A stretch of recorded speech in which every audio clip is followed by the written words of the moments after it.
का साथ छोड़ दिया था, आज वो बड़े ही चौड़ में सदन में खड़े होकर बिल पास कराने में एक अहम भूमिका निभाया। बिल जो पेश करेगी सरकार, हाँ। ना नीतीश कुमार रहेंगे, ना चंद्रबाबू नायडू रहेंगे, ना जयंत चौधरी रहेंगे। बीजेपी को आपकी जरूरत है, अपने घटक दलों की जरूरत है, तो क्यों नहीं वो समर्थन देंगे। अच्छा, किसी ने ये क्या सोचा था कि कभी भारत से 370 जम्मू और कश्मीर से खात्मा हो जाएगा उसका? जब जब वो एनडीए के साथ में मिलकर के चुनाव लड़े हैं, उन्हें फायदा हुआ है। लेकिन असल मायने में ये मोदी 3.0 ही है। मोदी जी बोलने का मौका नहीं देते, हिटलर है। नमस्कार, आप देख रहे हैं टीएनपी इंडिया, हर खबर भरोसे के साथ। कुछ लोग ये दावा कर रहे थे कि 240 वाली बीजेपी कमजोर हो गई है। कुछ लोग ये बात कह रहे थे कि बीजेपी अब कोई अहम फैसला नहीं लेगी, लेकिन बीजेपी ने वक्फ बिल को पास कराया दोनों सदनों में और लगातार धुआंधार बैटिंग करती हुई नजर आ रही है। जो लोग आरोप लगा रहे थे, फिलहाल वो मुंह बंद करके बैठे हुए हैं। लेकिन बात यह है कि ना सिर्फ चंद्रबाबू नायडू, साथ ही नीतीश कुमार, जयंत चौधरी और चिराग पासवान फिलहाल वक्फ बिल पर पूरी तरीके से एनडीए के साथ खड़े हुए दिखाई दे रहे हैं। ये वही पार्टियां हैं जो कभी मुस्लिम समुदायों के लिए, उनकी संवेदना के लिए बीजेपी का साथ छोड़ चुके हैं, लेकिन फिलहाल उस पर बातचीत नहीं करेंगे। बात यह है कि कुछ लोग कह रहे थे कि बीजेपी कमजोर हो चुकी है, लेकिन बीजेपी ने फिर से एक बार धुआंधार बैटिंग करते हुए 370 जैसा ही वक्फ बिल कानून पास कराया दोनों सदनों में। कैसे देखते हैं आप इसे, राहुल जी? देखिए स्नेहा, जब चुनाव के परिणाम आए लोकसभा 2024 के, जी। तो एक बड़ा वर्ग ये कह रहा था कि भाई अब वो बात नहीं रहेगी। प्रधानमंत्री मोदी को तजुर्बा ही नहीं है, किस तरीके से जो गठबंधन की सरकार चलाते हैं। वो मुख्यमंत्री रहे, उस समय भी पूर्ण बहुमत की सरकार चलती थी, फिर वो प्रधानमंत्री बने, 10 साल तक प्रधानमंत्री रहे, तो पूर्ण बहुमत की सरकार रही। चुनाव के नतीजे आए, नतीजे आने के बाद में बहुत सारे कयास ये लगाए जा रहे थे कि जो चंद्रबाबू नायडू हैं, नीतीश कुमार हैं, रामविलास पासवान हैं, जयंत चौधरी हैं, खासकर इनकी बातचीत बड़ी होती थी, और खासकर नीतीश कुमार की और जयंत चौधरी की, क्योंकि ये कहा जा रहा था कि भाई उनको अगर हम कुछ ऑफर करेंगे तो फिर वो इंडिया गठबंधन में फिर से शामिल हो जाएंगे, सरकार इंडिया गठबंधन की बन जाएगी। अरे भाई, कैसे बन जाएगी? आपको अगर साथ में लड़ना ही था तो पहले तो आप इंडिया गठबंधन में थे, चुनाव से पहले आप एनडीए में आ गए, और जब एनडीए में आप आ गए, आपने ये तय कर लिया कि प्रधानमंत्री मोदी के नेतृत्व में ही हम चुनाव लड़ेंगे। एनडीए की जीत हुई। एनडीए की अगर जीत हुई है तो भाई अगर गठबंधन में अगर आप लड़ रहे हैं तो बहुत सारी सीटों पर जब चुनाव चल रहा था, जब आपके उम्मीदवार खड़े हुए थे, तो वहां पर प्रधानमंत्री मोदी ने जाकर के प्रचार किया है। तो इसका मतलब है कि बीजेपी के साथ में गठबंधन में है आप, आपको उस चीज का फायदा मिला है।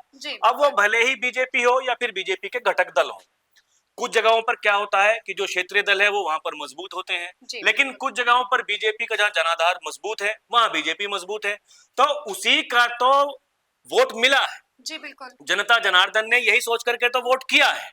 अब जो ये तरह तरह के जो कयास लगाए जा रहे थे कि भाई देखिए, जो वक्फ बिल जो पेश करेगी सरकार, ना नीतीश कुमार रहेंगे, ना चंद्रबाबू नायडू रहेंगे, ना जयंत चौधरी रहेंगे।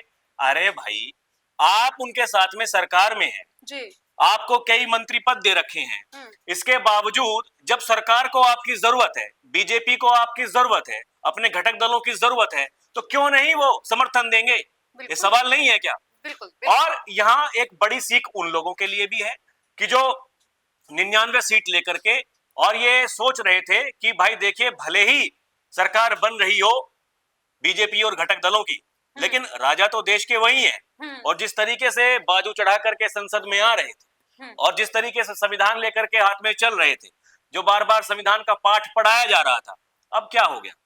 उसके बाद में भी तो हमने कई विधानसभा के चुनाव देख लिए। तो वही सवाल है, देखिए ये जनता जनार्दन का विवेक होता है। लेकिन बात तो साफ है कि बीजेपी कमजोर नहीं हुई है, धुआंधार बैटिंग कर रही है। देखिए, बीजेपी बैटिंग इसलिए कर रही है क्योंकि उनके पास सत्ता है, और सत्ता इसलिए है क्योंकि उनके पास में घटक दलों का समर्थन है, उसी से सत्ता चल रही है। और अगर देखिए, अब ये बातचीत होती है कि भाई देखिए, ये पलट जाएंगे एंड टाइम पर, जब वोट होगा तो खिलाफत में वोट डाल देंगे। मैं बार बार एक बात कहता हूं कि जब भी एनडीए की कोई मीटिंग्स होती हैं या फिर जो कैबिनेट लेवल की जो मीटिंग्स होती हैं, तो उनमें क्या होता है? केवल चाय पानी पीने के लिए, समोसे खाने के लिए मीटिंग्स होती हैं क्या? अरे भाई, उनमें कुछ तो बातचीत होती होगी, हमारा आगे का एजेंडा क्या है, हमें कैसे काम करना है। जिस तरीके से बीजेपी ने, प्रधानमंत्री मोदी ने ये कहा था चुनाव से पहले कि भाई देखिए सरकार हम बनाने जा रहे हैं और जो अगले 100 दिन है उसका एजेंडा हमारा सेट है, हमें पता है कि अगले 100 दिनों में हमें क्या काम करना है। और जब सरकार बनी, घटक दलों के समर्थन से सरकार बनी, तो उसी तरीके से काम हुआ जिस तरीके से चुनाव से पहले सोचा गया था। जी। ये अपने आप में दर्शाता है कि जिस नेता की नीयत होती है काम करने की, जिसके अंदर विल पावर होती है काम करने की, जो राजनीतिक इच्छाएं होती हैं ऐसे फैसले लेने की। अच्छा, किसी ने ये क्या सोचा था कि कभी भारत से 370 जम्मू और कश्मीर से खात्मा हो जाएगा उसका? क्या क्या बातें की जाती थी, आग लग जाएगी, ठीक है, और कुछ भी नहीं बचेगा। क्या हुआ? क्या एक परिंदे ने भी जम्मू और कश्मीर में चुनाव भी हो गया, ठीक।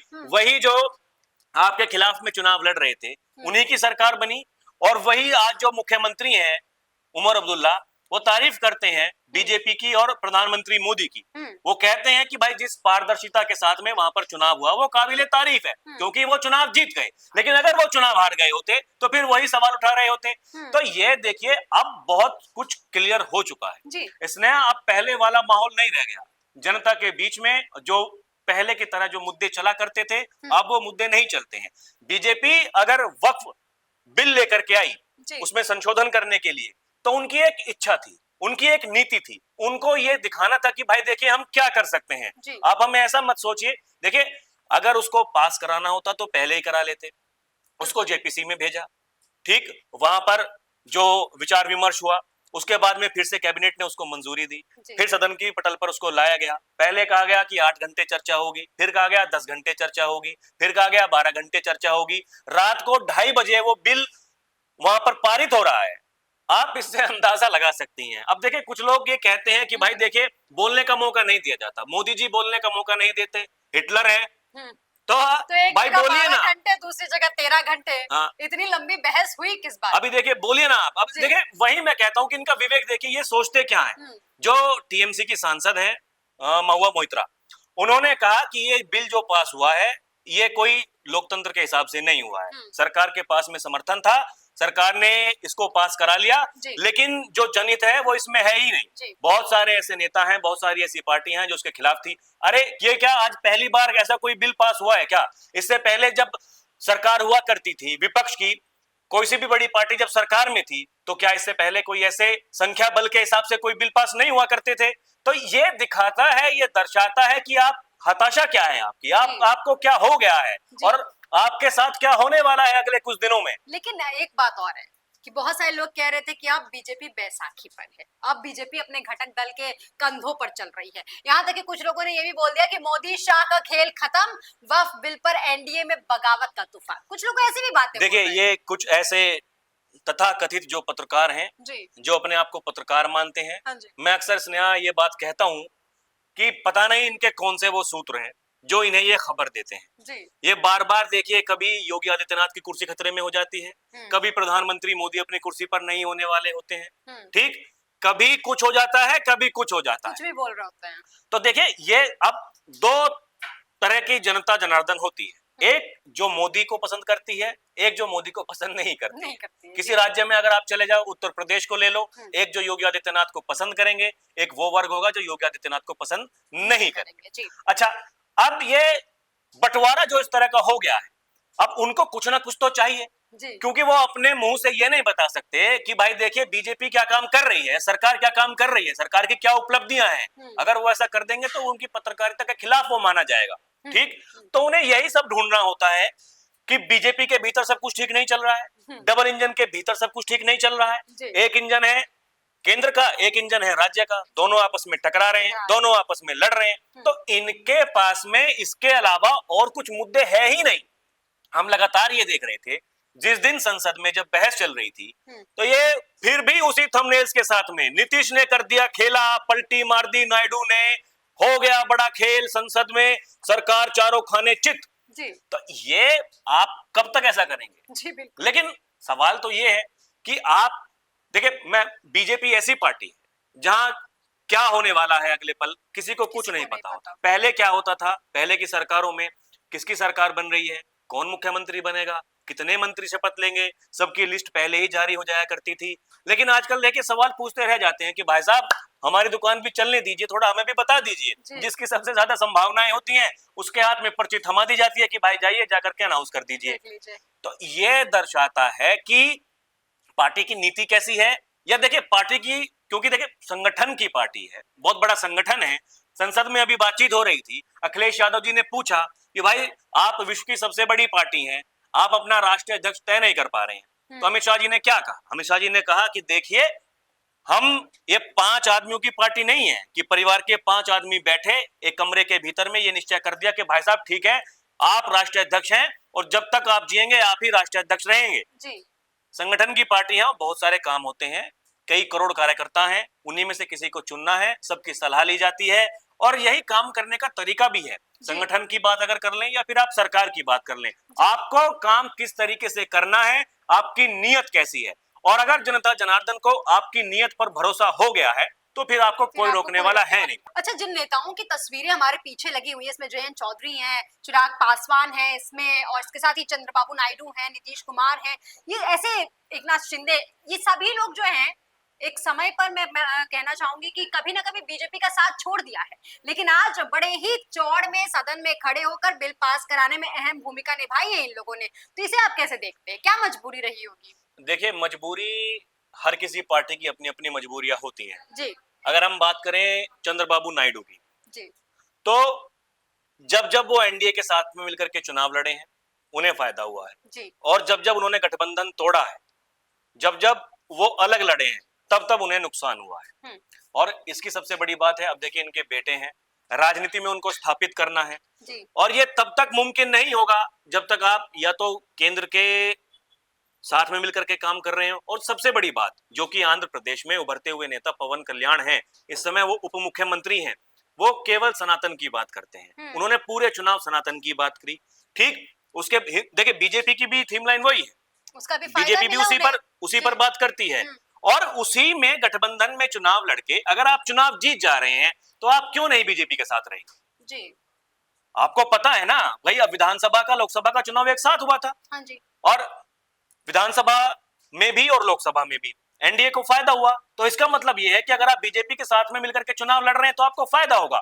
इस बात से फर्क नहीं पड़ता कि आप कौन से बिल पर किस तरीके से समर्थन कर रहे हैं, वो किसके हित में है किसके हित में नहीं है, ये अपने आप बड़ी बात है। इसके अलावा बात करेंगे नीतीश कुमार की, तो नीतीश कुमार अब देखिए अपनी राजनीति की अंतिम यात्रा पे हैं। शायद ये उनका आखिरी चुनाव होगा, अपने बेटे को सेटल करना है। हाँ, वो देखिए एक अलग चीज हो सकती है। हाँ। नीतीश कुमार ने भी बीजेपी से रिश्ते तोड़ करके कई बार देख लिया, नीतीश कुमार नहीं जाते।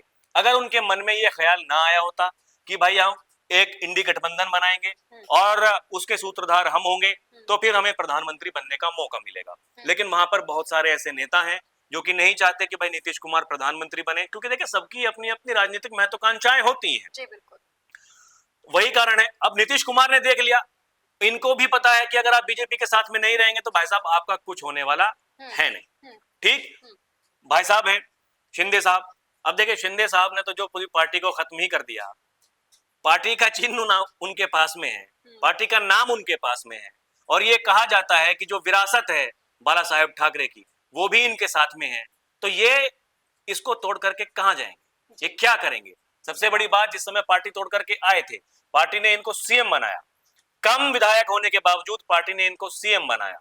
ये अपने आप में बड़ी बात है कि भाई जब आपको मौका दिया गया और आज आपको जरूरत है या जिसको आपकी जरूरत है, अगर उस समय पर अगर आप साथ नहीं देंगे तो भविष्य तो इनके लिए भी है, इन्हें भी पता है कि कल को क्या करना है क्या नहीं करना है जी। चिराग पासवान है, देखिए चिराग पासवान की सबसे खास बात मुझे ये लगती है, और जब इनसे पूछा गया इस बिल को लेकर के तो इन्होंने कहा कि देखिए इसमें मुस्लिमों के लिए कुछ भी गलत नहीं है, जो जो प्रावधान हमारी पार्टी ने दिए वो सरकार ने माने हैं, जो कमेटी है उसने माने हैं, तो इसका मतलब है कि सरकार सुन रही है, सबकी बात सुन रही है। और चिराग पासवान हमेशा जब भी वो संबोधित करते हैं किसी बात को लेकर के, वो हमेशा कहते हैं मेरे प्रधानमंत्री जी। और जिस तरीके से वो लीडरशिप में प्रधानमंत्री मोदी के काम कर रहे हैं उस चीज को वो एंजॉय कर रहे हैं। हमने देखा चुनाव के बाद में जब मुलाकात हुई थी प्रधानमंत्री मोदी की और चिराग पासवान की, तो मोदी जी ने अप्रिशिएट किया था और ये कहा था कि भाई अरे वाह वेरी गुड, भाई 5 सीटें दी आपको, आपने 5 की 5 जीत करके दिखाई।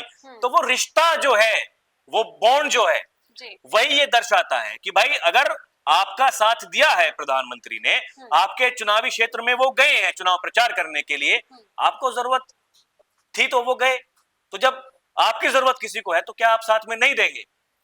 जयंत चौधरी की बात कर लेते हैं, पश्चिमी उत्तर प्रदेश के नेता हैं, ठीक। जयंत चौधरी को हमेशा ये जाना जाता है कि भाई देखिए वो मुस्लिमों की बात करते हैं, लेकिन अब देखिए अगर वो समर्थन सरकार उनसे मांग रही है, सारी पार्टियां समर्थन दे रही हैं, क्यों ना देंगे वो समर्थन? इससे बड़ी बात और भी है, 2014 का हमने चुनाव देखा, 2019 का हमने लोकसभा चुनाव देखा। अजीत सिंह जो इनके पिताजी थे, जयंत चौधरी, ये खुद अपनी सीट पर चुनाव हार गए थे, 2014 में भी, 2019 में भी। अब जब गठबंधन हुआ बीजेपी के साथ में, 2 सीटें इनको मिली, दोनों की दोनों सीटें ये जीत गए। इससे पहले ये 5 लोकसभा की सीट 2009 के लोकसभा चुनाव में जीते थे, उस समय भी बीजेपी के साथ में गठबंधन था। वही मैं कह रहा हूं, जब जब बीजेपी के साथ में गठबंधन होगा तब तब इन्हें फायदा होगा।